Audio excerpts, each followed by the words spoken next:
आखिर क्यों किया श्री कृष्ण के मामा कंस ने हस्तिनापुर पर हमला?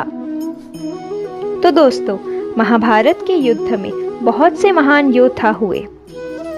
कुछ देवताओं के अंश थे और कुछ शक्तिशाली राक्षसों के। महाभारत के युद्ध से पहले 3 राज्य बहुत शक्तिशाली थे।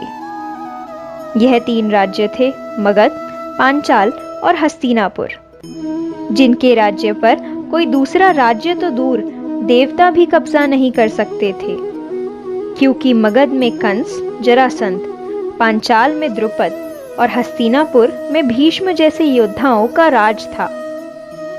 तो ऐसा क्या हुआ कि कंस ने हस्तिनापुर पर हमला कर दिया? आइए जानते हैं। जब भीष्म विचित्रवीर्य के विवाह के लिए रानी ढूंढने के लिए अनेक राज्यों में गए, तो कई राज्यों में जाने के बाद भी उन्हें अपने भाई विचित्रवीर्य के लिए कोई उत्तम रानी नहीं मिली। फिर उन्होंने अपने सेनापति को दूसरे राज्यों में भेजा। जब सेनापति भगदंत के राज्य असम पहुंचे, तो उसने देखा कि भगदंत वहां पर इंसानों की बलि दे रहा था, जिसमें उनका भी एक सैनिक था। ये देख सेनापति ने जाकर सीधे ये बात भीष्म को बताई। यह सुनकर भीष्म क्रोधित हो उठे और अपने त्रिशूलास्त्र को असम के राजा भगदंत का नाम लेकर चलाते हैं, जो सीधा राजा भगदंत की गर्दन में जा लगता है और उनकी गर्दन उनके शरीर से अलग हो जाती है। जब यह बात कंस को पता लगती है, जो कि भगदंत का प्रिय मित्र था, तब वह राक्षसों की सेना लेकर हस्तिनापुर की ओर निकल पड़ता है। जब वह हस्तिनापुर के करीब पहुंचता है, तभी वह अपने कोडक नामक गदा से पूरी शक्ति से धरती पर प्रहार करता है, जिससे हस्तिनापुर की धरती हिल जाती है।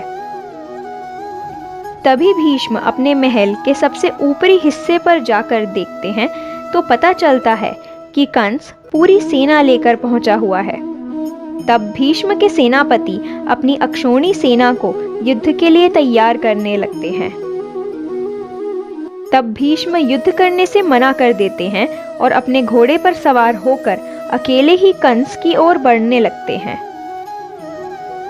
भीष्म अपने धनुष की प्रत्यंचा खींच के इतनी जोर से गर्जना करते हैं कि कंस के रथ की छतरी उड़ जाती है। उसके बाद कंस अपने सबसे शक्तिशाली सेनापति को उनके पास प्रहार करने के लिए भेजता है। तभी भीष्म उसे एक बाण से आधा चीर देते हैं। उसके बाद कंस अपनी पूरी सेना को एक साथ उन्हें मारने के लिए भेजता है। फिर भीष्म कुटुमास्त्र चलाते हैं, जिससे कंस की आधी सेना धरती में समा जाती है। उसके बाद कंस अपने अमोघ अस्त्र से भीष्म पर प्रहार करता है, जिससे भीष्म का रथ फट जाता है और भीष्म नीचे गिर जाते हैं। यह देख कंस हंसने लगता है और कहता है कि इतना ही बल है हस्तिनापुर में, इतना बल तो हमारे घोड़ों में है। यह सुनकर भीष्म को अत्यंत क्रोध आ जाता है और वह पशुपतास्त्र और ब्रह्मास्त्र को एक साथ ही अपने धनुष की प्रत्यंचा पर चढ़ाते हैं। ये दोनों अस्त्र कंस के साथ साथ सारे ब्रह्मांड के दैत्यों का विध्वंस करने में सक्षम थे। जैसे ही भीष्म अपने दोनों अस्त्रों को छोड़ने वाले होते हैं, वैसे ही एक आकाशवाणी होती है। वह आकाशवाणी भीष्म से कहती है कि आप अपने अस्त्रों का प्रयोग ना करें, क्योंकि कंस का अंत किसी और के हाथों निश्चित है। भीष्म उस आकाशवाणी की बात मान कंस को जाने देते हैं, जिससे युद्ध वहीं समाप्त हो जाता है। इससे पता चलता है कि भीष्म और हस्तिनापुर के पास असीम शक्तियां थी। तो यह था कंस और भीष्म के बीच का युद्ध। अगर आपको वीडियो अच्छी लगी हो तो वीडियो को लाइक और शेयर करें, ताकि और लोगों को भी इस बारे में पता चल सके।